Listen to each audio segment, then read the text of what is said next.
खबर शामिल करते हैं हमारे चैनल 24+ न्यूज़ के नुमाइंदे सरगोदा से। खुर्रम शहजाद की रिपोर्ट के मुताबिक मुजम्मिल हुसैन वल्द मंजूर अली इकबाल कॉलोनी का रहायशी है। ये नशे का आदी है। इसका ये कहना है कि ये हर रोज़ नशा लेने ब्लॉक 29 खान टिक्की के साथ वाली गली में एक इंतज़ार हुसैन मंशियात फरोश से नशा लेता है। इंतज़ार का कहना है कि ये सरासर झूठ बोल रहा है। मेरा आज तक कोई पुलिस रिकॉर्ड नहीं और ना ही मैं इस बंदे के साथ मेरा कोई ताल्लुक है, ना ही कभी मैंने इससे पहले देखा है।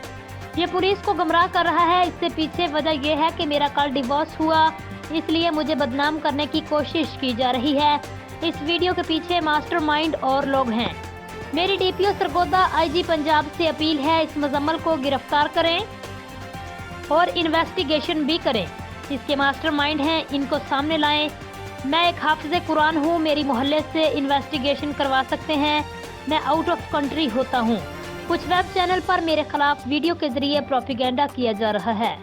न्यूज़ बुलेटिन से अब तक के लिए इतना ही। मज़ीद खबरों के लिए आप देखते रहिए 24+ न्यूज़।